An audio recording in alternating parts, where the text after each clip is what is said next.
তুমি যদি সহজ ইংলিশটা বলতে চাও তোমার উচিত এই চারটি সেন্টেন্সের ব্যবহার জেনে রাখা। চলো দেখি। Did you want to do, তুমি কি করতে চেয়েছিলে? Did you want to go, তুমি কি যেতে চেয়েছিলে? ডিড ইউ ওয়ান্ট টু এরপরে যে কোনো ভার্বের প্রেজেন্ট রূপটা যদি বলতে পারি তাহলেই হবে। Okay. Did you want to be, তুমি কি হতে চেয়েছিলে?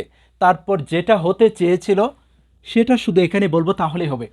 টিচার এর পরিবর্তে যেটা হতে চেয়েছিল সেটা বলবো। ওকে।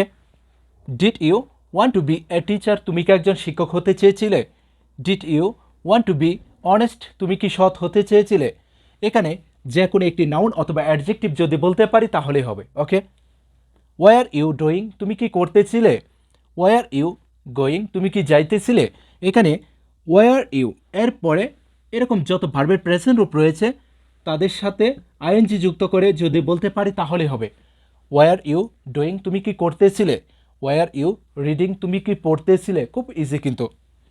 ওয়ার ইউ এ টিচার, তুমি কি একজন শিক্ষক ছিলে? ওয়ার ইউ গুড, তুমি কি ভালো ছিলে? এখানে যে কোনো একটি নাউন অথবা অ্যাডজেক্টিভ যদি বলতে পারি তাহলেই কিন্তু হয়ে যাবে। ওয়ার ইউ এর পরে যে কোনো একটি নাউন অথবা অ্যাডজেক্টিভ বলবো তাহলেই কিন্তু হয়ে যাবে। এখানে যে কোনো একটি ভার্বের প্রেজেন্ট রূপ, এখানে ভার্বের প্রেজেন্ট রূপের শেষে আইএনজি যুক্ত করে দিব। তুমি যদি সহজে ইংলিশটা শিখতে চাও এই চারটি সেন্টেন্সের ব্যবহার জেনে নাও। চলো দেখি। Do you want to do, তুমি কি করতে চাও? Do you want to go, তুমি কি যেতে চাও? Do you want to play, তুমি কি খেলতে চাও? Do you want to eat, তুমি কি খেতে চাও? ডু ইউ ওয়ান্ট টু এরপরে শুধু ভার্বের প্রেজেন্ট রূপটা যদি বলতে পারি তাহলেই হবে। Okay. Do you want to be a teacher, তুমি কি একজন শিক্ষক হতে চাও? Do you want to be a doctor, তুমি কি একজন ডাক্তার হতে চাও? এখানে do you want to be এরপরে যে কোনো একটি নাউন অথবা অ্যাডজেক্টিভ যদি বলতে পারি টিচারের পরিবর্তে তাহলেই কিন্তু হয়ে যাবে। ওকে। আর ইউ ডুইং, তুমি কি করতেছ? আর ইউ গোয়িং, তুমি কি যাইতেছ? আর ইউ ইটিং, তুমি কি খাইতেছ? যখন কাউকে জিজ্ঞাসা করব তুমি কি কোনো একটি কাজ করতেছ, আর ইউ এরপরে এরকম যত ভার্বের প্রেজেন্ট রূপ রয়েছে তাদের সাথে আইএনজি যুক্ত করে দিব তাহলে হবে। ওকে। আর ইউ ডুইং, তুমি কি করতেছ? আর ইউ গোয়িং, তুমি কি যাইতেছ? ওকে। আর ইউ এ টিচার, তুমি কি একজন শিক্ষক? আর ইউ গুড, তুমি কি ভালো? এখানে যে কোনো একটি নাউন অথবা অ্যাডজেক্টিভ যদি বলতে পারি আর ইউ এরপরে তাহলেই কিন্তু হয়ে যাবে। ডু ইউ ওয়ান্ট টু এর পরে যে কোনো একটি ভার্বের প্রেজেন্ট রূপ বলবো। এখানে যে কোনো একটি নাউন অথবা অ্যাডজেক্টিভ হতে পারে। এখানে যে কোনো ভার্বের প্রেজেন্ট রূপের সাথে শুধু আইএনজি যুক্ত করে দিব। এখানেও সেম, যে কোনো একটি নাউন অথবা অ্যাডজেক্টিভ যদি বলতে পারি তাহলেই কিন্তু এই ধরনের বাংলা কথাগুলি আজকের পর থেকে ইংলিশে বলতে। আজকে আমি তোমাদের সাথে স্পোকেন ইংলিশের জন্য খুবই গুরুত্বপূর্ণ একটি মাত্র সেন্টেন্স শেয়ার করব। এই একটি সেন্টেন্সকে কীভাবে ভিন্ন ভিন্নভাবে বলতে পারি, কিভাবে নতুন নতুন সেন্টেন্স তৈরি করতে পারি সেটাই আজকে আমি তোমাদেরকে দেখানোর চেষ্টা করব। আশা করি আজকের ক্লাসটি তোমাকে খুবই সাহায্য করবে ইংলিশটা বলতে এবং ইংলিশটা তৈরি করতে। চলো দেখি।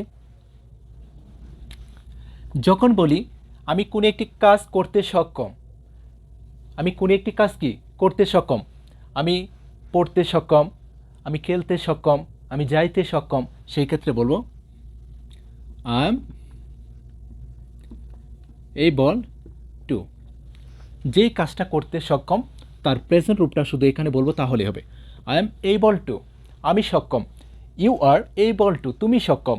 হি ইজ এবল টু, সে সক্ষম। উই আর এবল টু, আমরা সক্ষম। দে আর এবল টু, তারা সক্ষম। ওকে। এখানে সাবজেক্ট অনুযায়ী এমিজার থেকে একজনকে বলবো। যদি বলি আমি করতে সক্ষম, I am able to do, আমি করতে সক্ষম। I am able to go, আমি যেতে সক্ষম। I am able to read, আমি পড়তে সক্ষম। I am able to play, আমি খেলতে সক্ষম। এই কাজগুলি করতে কি আমি সক্ষম, মানে আমি পারি। I am able to do, আমি করতে সক্ষম। I am able to go, আমি যেতে সক্ষম। I am able to read, আমি পড়তে সক্ষম। I am able to play, আমি খেলতে সক্ষম। I am able to cook, আমি রান্না করতে সক্ষম, মানে আমি রান্না করতে পারি। ওকে। আই এম এবল টু অথবা ইউ আর এবল টু অথবা হি ইজ এবল টু, তারপরে শুধু ভার্বের প্রেজেন্ট রূপটা বলবো তাহলেই হবে। আর যখন বলবো আমি কোনো একটি কাজ করতে কি সক্ষম ছিলাম, তখন সাবজেক্ট অনুযায়ী ওয়াজ অথবা ওয়ার হবে। I was able to do, আমি করতে সক্ষম ছিলাম। I was able to do, আমি করতে সক্ষম ছিলাম। I was able to go, আমি যেতে সক্ষম ছিলাম। I was able to read, আমি পড়তে সক্ষম ছিলাম। I was able to play, আমি খেলতে সক্ষম ছিলাম। ওকে, যখন বলবো কোন একটি কাজ করতে আমি সক্ষম, আই এম এবল টু, আমি কোন একটি কাজ করতে সক্ষম ছিলাম, আই ওয়াজ এবল টু। ওকে, তারপর শুধু ভার্বের প্রেজেন্ট রূপটা বলবো তাহলে হবে। এখন যদি বলি যে আমি কোন একটি কাজ করতে পারবো, ভবিষ্যতে সক্ষম হব, সেই ক্ষেত্রে বলবো আই উইল বি, আমি কোন একটি কাজ করতে পারবো, I will be able to do, আমি করতে পারবো। I will be able to go, আমি যেতে পারবো। I will be able to read, আমি পড়তে পারবো। I will be able to play, আমি খেলতে পারবো। ওকে, এখন যদি আমি নেগেটিভ করতে চাই এই সেন্টেন্সগুলিকে, যে আমি করতে সক্ষম না, আমি করতে সক্ষম ছিলাম না, আমি করতে পারবো না।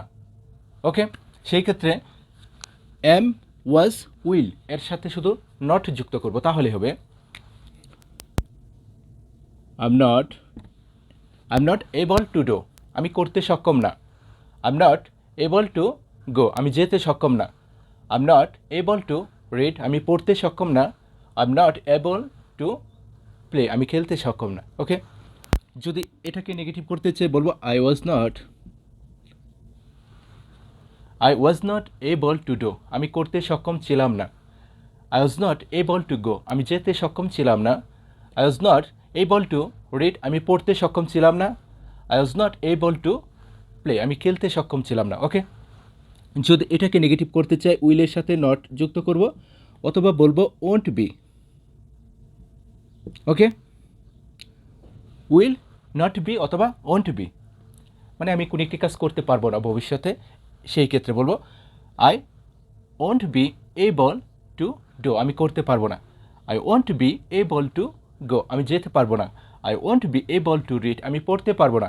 I won't be able to play, আমি খেলতে পারবো না। ওকে, যদি প্রশ্ন করতে চাই আমি কি করতে সক্ষম, আমি কি পড়তে সক্ষম, আমি কি খেলতে সক্ষম, তখন কি করব, এখানে এম ওয়াজ উইল এদেরকে শুধু সামনে নিয়ে যাব, তাহলে হবে ভিতর থেকে শুধু সামনে নিয়ে যাব, এদেরকে ভিতর থেকে শুধু সামনে নিয়ে যাব, তাহলে প্রশ্ন হয়ে যাবে। এখানে শুরুতে বলবো কি am I able to do, আমি কি করতে সক্ষম। Am I able to go, আমি কি যেতে সক্ষম। Am I able to read, আমি কি পড়তে সক্ষম। Am I able to read, আমি কি পড়তে সক্ষম। Am I able to play, আমি কি খেলতে সক্ষম। ওকে, এটাকে যদি প্রশ্ন করি ওয়াজটাকে শুরুতে আনবো, এখানে ওয়াজয়ার থেকে যে কেউ থাকতে পারে তাদেরকে সামনে নিয়ে আসবো। এখানে এম ইজার থেকে যে কেউ থাকতে পারে তাদেরকে সামনে নিয়ে আসবো সাবজেক্ট অনুযায়ী, হি ইজ, ইউ আর, তখন এদেরকে সামনে নিয়ে আসবো। Okay, was I able to do, আমি কি করতে সক্ষম ছিলাম। Was I able to go, আমি কি যেতে সক্ষম ছিলাম। Was I able to read, আমি কি পড়তে সক্ষম ছিলাম। Was I able to play, আমি কি খেলতে সক্ষম ছিলাম। ওকে, এভাবে প্রশ্নগুলি করব। ওকে, উইলটাকে সামনে নিয়ে আসি। Will I be able to do, আমি কি করতে পারবো। Will I be able to go, আমি কি যেতে পারবো। Will I be able to read, আমি কি পড়তে পারবো। Will I be able to play, আমি কি খেলতে পারবো। এভাবে প্রশ্ন করব। ওকে, যদি ইন্টারোগেটিভ নেগেটিভ করতে চাই তাহলে এদের সাথে নট যুক্ত করব, তাহলে হবে এই সেন্টেন্সগুলি যদি ফলো করতে পারি আমাদের পক্ষে সহজে ইংলিশটা বলা সম্ভব। এখানে তুমি ডু, গো, রিড, প্লে এর জায়গায় যে কোনো একটি ভার্বের প্রেজেন্ট রূপ বসিয়ে দাও। ওকে, এখানে তুমি সাবজেক্ট অনুযায়ী এম হতে পারে, ইজ হতে পারে, আর হতে পারে। ওকে, এদের যে কেউ একজন হতে পারে। He is, you are, they are, we are, Kamal is, Meena is. Okay, I was অথবা হতে পারে ইউ ওয়ার, এখানে সবার সাথে উইল বি, শুধু আমাদের মনে রাখতে হবে যখন নেগেটিভ করব না করব তখন এদের সাথে শুধু নট যুক্ত করব, আর যখন প্রশ্ন করব তখন এদেরকে ভিতর থেকে বাহিরে নিয়ে যাব, সামনে নিয়ে যাব, তাহলে হবে। এই ক্লাসটির মাধ্যমে অবশ্যই ইংলিশটা বলতে পারবো যদি তুমি প্র্যাকটিস করতে পারো।